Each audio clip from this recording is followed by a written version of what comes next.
कहीं भी कोई दिक्कत होती है किसी बहन को, या कोई ज्यादा या कोई बहन बेटी को छेड़ता है, तो वो यमराज ग्रुप से संपर्क कर सकती है। हम प्रशासन से लेके सब चीज़ से उसकी मदद करेंगे। ये कहना है। अच्छा है। कि हमारे इतने सारे सनातनी कट्टर हिंदू भाई हैं, तो हमारा हिंदू राष्ट्र घोषित क्यों नहीं हो सकता? अक्सर हम अनिरुद्ध आचार्य महाराज जी को कहते हुए सुनते हैं कि गाय के शरीर में 33 कोटि देवी देवताओं का वास होता है। लेकिन आज जब हम अपने आसपास देखते हैं तो मन भारी हो जाता है। महाराज जी हमेशा कहते हैं कि गाय सिर्फ एक पशु नहीं, हमारी सनातन संस्कृति की जड़ है। नमस्ते दोस्तों, आज हम एक ऐसे विषय पर बात करने वाले हैं जो हमारी आस्था और हमारी संस्कृति से जुड़ा है। हम गाय को माता का दर्जा देते हैं, लेकिन जब उन पर हो रहे अत्याचार की बातें सामने आती हैं तो दिल बैठ जाता है। क्या सिर्फ कानून बनाना काफी है या हमारी संवेदनशीलता कहीं खो गई है? चलिए आज इस पर गहरी चर्चा करते हैं। धन्यवाद आपका। जय श्री राम, जय गौ माता की महाराज जी। जय गौ माता। मैं श्री छत्रपति शिवाजी महाराज गौरक्षा दल से अध्यक्ष हूँ। अच्छा। मैंने आगरा से दंडवत पदयात्रा उठाई थी, जो कि मैंने कल श्री प्रेमानंद महाराज जी के श्री चरणों में समापन किया है। महाराज जी, मेरा सिर्फ एक ही संकल्प था, जैसे कि हमारी गौ माता हैं, कसाई लोग हैं, गौ माता को काट देते हैं, बहुत तकलीफ होती है। तो थोड़ा सा हमें एक चीज़ को लेकर डाउट है महाराज जी, कि हिंदू राष्ट्रवादी सरकार होने के बावजूद भी हम गौ माता को राष्ट्रमाता क्यों घोषित नहीं कर देते? इसीलिए मैंने वहाँ आगरा से यहाँ तक प्रचार बैनर लगा के महाराज जी ये सनातनी भाइयों को जगाने की कोशिश की है थोड़ी सी। अगर इन लोगों पर थोड़ा सा फर्क पड़े तो आप मुझे समझाएं, इसका उत्तर दीजिए। देखो, गाय राष्ट्रमाता आज बन जाए यदि मोदी जी चाह लें। मोदी जी नहीं चाहते, मोदी जी खुद चाहते हैं कि गौ हत्या होती रहे, तो हो रही है। मोदी जी चाह लें कि गौ हत्या ना हो, तो जैसे 500 के नोट को बंद कर दिया, 1000 के नोट को बंद कर दिया मोदी जी ने एक रात में, ऐसे गौ हत्या भी मोदी जी बंद कर सकते हैं। पर तब जब वो चाहें। मोदी जी आज चाहें तो हो जाए, नहीं चाहें तो फिर देश के सर्वोच्च पद पर बैठे हुए व्यक्ति ही नहीं चाहेंगे तो हमारे और आपके चाहने से क्या होगा? महाराज जी मेरा एक और सवाल। हम तो सेवा कर सकते हैं गाय की, जितनी हो सकती है सो कर रहे हैं। महाराज जी, मैंने एक आगरा के अंदर गौशाला खोली हुई है, जो मैं अभी प्रेजेंट में 11 गौ माताओं को सेवा दे रहा हूँ। सेवा का मौका दे रही है मुझे गौ माता। बट मैं थोड़ा सा आपसे एक अनुरोध करना चाहूँगा कि मैं एक डॉग सेंटर और खोलना चाहता हूँ, क्योंकि गौ माताओं के लिए आजकल आपको पता होगा गौरक्षक बहुत हो गए हैं। तो महाराज जी मैं आपसे बस इतना ही कहना चाहूँगा, जैसे बेजवान कुत्ते हैं, हमारी नंदी हैं, नंदी महाराज हैं, गौ माता हैं। मैं आपके मन से एक बात और सभी सनातनी भाइयों से कहना चाहूँगा, जैसे कि हमारी नंदी महाराज हैं, गौ माता हैं, सुबह ही सुबह अगर किसी के घर पर चली जाती हैं तो महाराज जी जैसे किसी पर रोटी नहीं बन पाती है, तो मैं सभी आप निवेदन कर सकते हैं सनातनी भाइयों से कि अगर आप रोटी नहीं दे सकते हो किसी गौ माता को तो आप उन्हें मारा भी ना करें। आपको भी दूध पिलाते हैं नाग पंचमी के दिन, मतलब सांप का भी सम्मान है यहाँ पर, चूहे का भी सम्मान है, शेर का भी सम्मान है, भैंसे का भी सम्मान है। यहाँ तो सब हमारे देवी देवताओं के वाहन, आप देखिए पक्षियों का सम्मान है। हमारे सनातन में हर जीव का सम्मान है, इसलिए हमारे सारे देवी देवता वाहन, कोई पक्षी पे, कोई पशु पे, मतलब सब वाहन है। वाहन के रूप में सबका सम्मान है। सदा से सनातन सबका सम्मान करते हुए चला आया है, यही सनातन का बड़प्पन है। खुश रहिए। महाराज जी एक सवाल और मेरा छोटा सा, जैसे कि हमारे देश की पॉपुलेशन 140 करोड़ है, उसमें से 140 करोड़ है। अब तो गिनती हुई ही नहीं कब से 140 करोड़ के, अब तो 100 लगभग 200 करोड़ होने को आई होगी। बिल्कुल। 140 क्या है? तो उसमें से मोमडनों की जो जनसंख्या है हमारे सनातनी भाइयों से बहुत कमी है। तो महाराज जी मेरा एक निवेदन है कि हमारे इतने सारे सनातनी कट्टर हिंदू भाई हैं, तो हमारा हिंदू राष्ट्र घोषित क्यों नहीं हो सकता? नहीं हो सकता क्योंकि सरकारें नहीं चाहती। हम और आप चाहते हैं, पर हम और आप सरकार के उस पद पर नहीं हैं। जो लोग हिंदू राष्ट्र चाहते हैं उनकी कोई सुन नहीं रहा, और जिनकी सुन रहा है वो चाहते नहीं हैं। समस्या ये है। जैसा कि महाराज जी आपको पता होगा, अभी फरसा वाले महाराज जी थे, उनका कसाईयों ने सरेआम कत्ल कर दिया था। सही है, बोला हमने, इसमें एक वीडियो बनाई थी। तो महाराज जी मैं आपके मन से एक बात और कहूँगा। हाँ, मेरे साथ में एक घटना और हुई है अभी, जिस दिन मेरा 10वां दिन था महाराज जी, मैं यहाँ आया हुआ था गोवर्धन चौराहे पर। तो एक भैया आए हुए थे बुलेट से, तो उन्होंने हमें एक ही बात बोली थी। सुबह उन्होंने नाश्ता वास्ता करवाया था, हम दंडवत दे रहे थे अपनी, हमें रुकवा के उन्होंने नाश्ता वास्ता करवाया। उन्होंने एक ही चीज़ बोली थी कि बेटा आप ये इतना बड़ा मतलब कष्ट ले रहे हो अपने शरीर पर, तो ये कष्ट आपको नहीं हो रहा है, ये स्वयं मुझे कष्ट हो रहा है। तो मैं महाराज जी आपसे पूछना चाहूँगा वो क्या था। ठीक है, भक्त का कष्ट तो भगवान ही लेते हैं, किसी न किसी रूप में भक्त के ऊपर थोड़ी रहने देते हैं। खुश रहिए। जय श्री राम, जय गौ माता। जय गौ माता। जय श्री राधे महाराज जी। जी मेरा नाम आर्यन यादव है। हम दोनों भाइयों ने संगी दंडवत उठाई थी। हम आरएसएस से अध्यक्ष हैं, आगरा के गौ सेवक हैं एक छोटे से।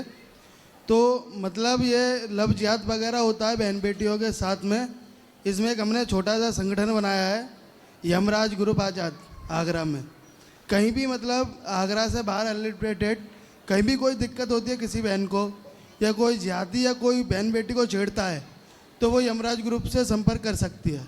हम प्रशासन से लेके सब चीज़ से उसकी मदद करेंगे। ये सही कहना है, है। अच्छा है, बढ़िया है। सनातनी जाग रहे हैं, अच्छी बात है। ऐसा ही एक दर्द लेकर एक भक्त पहुंचा अनिरुद्धाचार्य महाराज जी के दरबार में।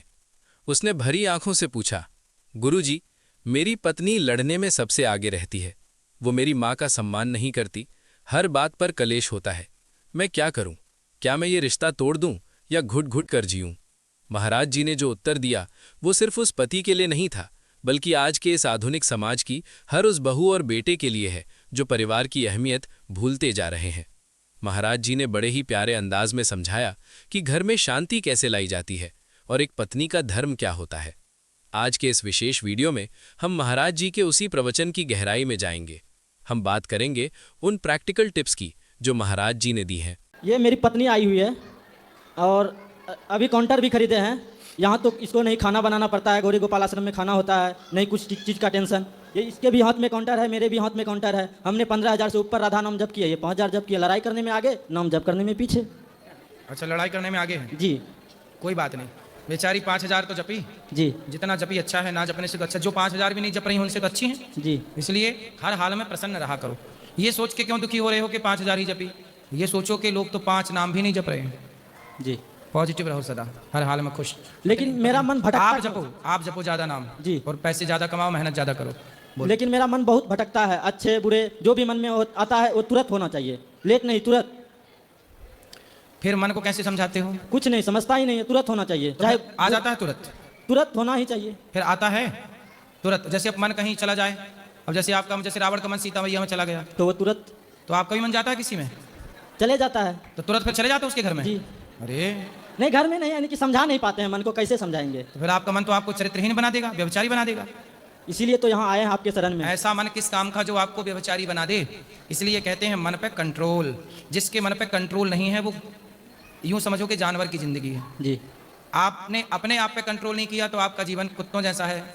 इंसान कौन है? जिसका स्वयं पे कंट्रोल हो। तो कंट्रोल कैसे करें? सत्संग करो, नाम जप करो और प्रेम से मन लगा के पैसे कमाओ। थोड़ा थोड़ा गीता रामायण का अध्ययन स्वाध्याय करो। थोड़ा मेरी पत्नी को समझा दीजिए, मम्मी से थोड़ा ज़्यादा लड़ाई करती है। किसकी माँ से? मेरी माँ से। लड़ाई? जी क्यों लड़ती हो? झूठ बोल रहे गुरुजी। झूठ बोल रहे हैं। नहीं नहीं, सही बात है। कुछ ऐसा बात बोलता है कि मेरी मम्मी को दुख पहुँचता है। सास की सेवा नहीं करती हो आप? बहुत करते हैं। तो आप लोग देखो नाम जपते हो भगवान का, अब झूठ ना बोलो, सेवा करो गुरुजी, एक सास तरफ की। से झगड़ा हो सकता है कभी? नहीं नहीं, पर आप समझाइए इसको। हैं? बताइए, बता दीजिए इसको। क्यों आपकी माँ बहू को बेटी की तरह रखती है कि नहीं? जी रखती है। तो आप भी अपनी सास को माँ की तरह रखो, सेवा करो। किसकी गलती है, सास की कि आपकी? थोड़ा ये ऊंचा आवाज में बात करते हैं तो थोड़ा बुरा लगता है मम्मी को। कैसे ऊंचा? ऊंचा आवाज है तो क्या कर सकते हैं गुरुजी? सही आवाज ही ऐसी है, थोड़ा नीचे वाले सुर से बोला करो ना। नहीं होता है। हैं? नहीं होता। कैसे बोलते हो सास? नहीं पानी ला। नहीं गुरुजी, हैं? नमक कहाँ रखा है सास? ऐसे बोलती हो? नहीं। हैं? कैसे बोलती हो? सास को क्या बोलती हो आप? मम्मी जी। मैया बोला करो, मैया। क्या बोला करोगी? मैया। मैया। और अपनी माँ को भी मैया बोला करो। माँ है आपकी? जी। माँ को भी और सास को भी मैया। और सास को ना चिल्ला के नहीं, ऊंची आवाज पे नहीं, अच्छे से देखो, बोली ऐसी बोलिए मन का आपा खोए और हमको शीतल करे आपहु शीतल होए। हम बोल करके यदि किसी को खुश कर सकते हैं तो बताओ कोई खर्चा है? नहीं। इसलिए वाणी ऐसी बोलिए, मस्त ऐसा बोलिए कि सबको अच्छा लगे। कल आप भी सास बनोगी, आपकी भी बहू आएगी, वो आपको ऊंचा चढ़ के बोले ऊंची आवाज में, आपको ही बुरा लगेगा। इसलिए सास को भी तो कुछ बहू का सुख चाहिए ना। जी। थोड़ा सुख दे दो अपनी सास को। अब चिल्ला के कौन सा सुख दोगी? प्यार से मैया, प्यार से बोलो माँ जी बोलो, है ना। एक तरफ तो आप मम्मी कहती हो माँ है, और दूसरी तरफ चिल्लाती हो। रिश्ते फॉर्मेलिटी बन गए हैं आजकल। जैसे हम माँ कहते हैं ना, उसे माँ की तरह फिर निभाओ। हमने किसी को एक बार बहन कह दिया तो सारी जिंदगी उसके साथ बहन वाला रिश्ता निभाएंगे। ये थोड़ी कि कह दिया चलो मजाक कर लिया, है नहीं। रिश्तों में मजाक नहीं, रिश्ता मतलब रिश्ता। इसलिए आप माँ कहती हो ना, प्यार से निभाओ उस रिश्ते को। माँ डांट दे तो कोई बात नहीं, माँ कुछ कह दे तो जरूरी थोड़ी है कि हम रिपीट करें, उनको जवाब दें। जवाब नहीं देना चाहिए, सुन लेना चाहिए। बड़े हमें डांटते हैं, हमें जवाब नहीं देना चाहिए। ऊंची आवाज़ क्यों? जो आवाज़ देखो हम वही बोलते हैं, ये दास अनिरुद्ध, हम वही बोलते हैं जो आप लोगों को, आपके लिए सही भी हो, अच्छा भी लगे। सत्यम ब्रूयात प्रियम ब्रूयात। ऐसा नहीं बोलते कि बिल्कुल अच्छा ही ना लगे। सत्य बोलना चाहिए पर मीठा सच बोलना चाहिए। ऐसा भी ना बोलो कि किसी को अच्छा ही ना लगे। ठीक है? कैसे बोलोगे अब? अच्छे से, प्यार से। प्यार से बोलना है? सास को अच्छे से बोलना, समय से पानी देना, भोजन देना, अच्छी बहू बनो, अच्छी पत्नी बनो, अच्छी बहू बनो, अच्छी माँ बनो, अच्छी बहन बनना, अच्छा इंसान बनना। जो भी अभिनय करना, अच्छा करना। ये जिंदगी एक मूवी है, पिक्चर है। हम और आप अभिनय कर रहे हैं। जैसे पिक्चरों में नहीं, मूवियों में कोई माँ का अभिनय कर रहा है, कोई पति का, कोई विलन का, कोई हीरो का, है ना। सब अभिनय तो है। ऐसे रियल जिंदगी में भी अभिनय है। जैसे अब आप बहू बन गई हो तो आपको बहू का अभिनय करना चाहिए, सास के साथ अच्छा वाला। पति नहीं हो तो पति के साथ अच्छा व्यवहार करके, अच्छा, है ना, ओरिजिनल अभिनय हो, मिलावटी ना हो। ठीक है? सही है? समझ में आई? आप समझा दिया, खुश? जी। अब नहीं बोलेंगी? एक लाइन बोलो। कि कोनो जन्नत में जगह ना चाहिए हमके, हमरा खातिर त तोहरे दुलार काफी बा। ए बाबा दुनिया प्यार के नाम पे बड़ धोखा देवेले, हमरा खातिर त तोहरे प्यार काफी बा। वाह, हमरे खातिर तो तोहरा प्यार काफी बा। कैसन बा? बहुत बढ़िया। बढ़िया बा जी। पत्नी कैसन बा? बहुत मस्त, लेकिन वही थोड़ा ऊंचा बोलती है। अब नीचे सुर से बोलेगी। जी। अब नीचे सुर से बोलेगी बा। जी। खुश राधे राधे रहिएगा। महाराज जी, आप जी के शुभ चरणों में कोटि कोटि प्रणाम, शत शत नमन है। पिछली बार मैं यहाँ पे आई थी तो माइक तो पास से ही निकल गया, पर बोलने की हिम्मत नहीं पड़ी। आज भी दिल धड़क रहा है बहुत जोर जोर से। और कृष्ण भगवान जी के रूप में द्वापर में आप जी आए हैं, तो मतलब ऐसा लग रहा था जैसे सारी कायनात ही सिमट के यहाँ पर आ गई हो। अब इतना अच्छा कार्य कर रहे हैं, युवाओं के लिए इतना अच्छा संदेश दे रहे हैं आप, भाई आप इतनी माँओं की सेवा कर रहे हैं, तो आपके माध्यम से इतना अच्छा संदेश जा रहा है, फिर भी युवा पीढ़ी समझ नहीं रही है। बड़े दुख की बात है। और जो सत्संग से जुड़ते जा रहे हैं वो समझते जा रहे हैं, जो नहीं जुड़ रहे हैं वो नहीं समझ रहे हैं। और भजन के माध्यम से 2 लाइनें मैं गाना चाहती हूँ। गाओ। मैं चिट्ठियाँ लिख लिख हारी, मैं चिट्ठियाँ लिख लिख हारी, कब आओगे बांके बिहारी नाथ, कब आओगे, शाम कब आओगे नाथ, कब आओगे, शाम कब आओगे। मैं चिट्ठियाँ लिख लिख हारी, मैं चिट्ठियाँ लिख लिख हारी, कब आओगे बांके बिहारी नाथ, कब आओगे, शाम कब आओगे। बहुत सुंदर। मैंने जय श्री राम लिखा है, मैंने जय श्री राम लिखा है, चरणों में प्रणाम लिखा है, मैंने चिट्ठियाँ पे चिट्ठियाँ डाली, नाथ कब आओगे, शाम कब आओगे। बहुत बढ़िया। जय राधे। बहुत सुंदर मैया। राधे राधे। तुसी ठीक हैं? हाँ जी ठीक है जी, मेरे पूरे परिवार की तरफ से राधे राधे गुरु जी। सबको राधे राधे। राधे राधे गुरुजी। मेरी माँ का एक सवाल था, आज सुबह गुरु मंत्र लिए थे ना, तो ये हाथ पे निशान क्यों देते हैं वो पूछना था। शंख चक्र है। अच्छा। जब भगवान श्रीमन नारायण के हाथ में शंख चक्र है ना, हाँ हाँ। तो वही भक्तों को आयुध हैं ये भगवान के। अच्छा, मेरे माँ का यही सवाल था और कुछ नहीं। राधे राधे गुरुजी। राधे राधे गुरुजी। गुरुजी मैं मुंबई से आया था, मम्मी ने गुरु मंत्र लिया, तो मेरा सवाल था ये गुरु मंत्र, मैंने पूछा मम्मी को क्यों लिया, तो मम्मी बोली भगवान जल्दी पूजा सुनते हैं इससे, तो जो गुरु मंत्र नहीं लेगा उसकी नहीं सुनते हैं। गुरु मंत्र इसलिए लिया जाता है बेटा कि जैसे विवाह होता है तो विवाह के पहले तक क्या वो लड़का लड़की पति पत्नी थे? जिनसे विवाह हुआ लड़का लड़की का, एक लड़का एक लड़की का मंडप के नीचे गए, विवाह हुआ, तो विवाह के बाद संबंध क्या हो गया? पति पत्नी का रिश्ता बन गया कि नहीं? हाँ। जैसे विवाह के बाद एक संबंध जुड़ जाता है, किससे? एक लड़के से एक लड़की से जुड़ गया ना। उसी तरह क्या विवाह के पहले वो संबंध था? नहीं। ऐसे ही जैसे विवाह के बाद पति पत्नी का संबंध जुड़ जाता है, ऐसे गुरु मंत्र के बाद भक्त और भगवान से संबंध जुड़ जाता है और वह संबंध मान्य हो जाता है। जैसे विवाह के पहले का संबंध मान्य नहीं था, नहीं है, विवाह के बाद का संबंध मान्य है। ऐसे ही भक्त और भगवान का संबंध भी गुरु के द्वारा, इसलिए गुरु परंपरा है सनातन में, एक संबंध है ये, जी राधे राधे। इसलिए होता है गुरु मंत्र। समझ में आई? आई आई।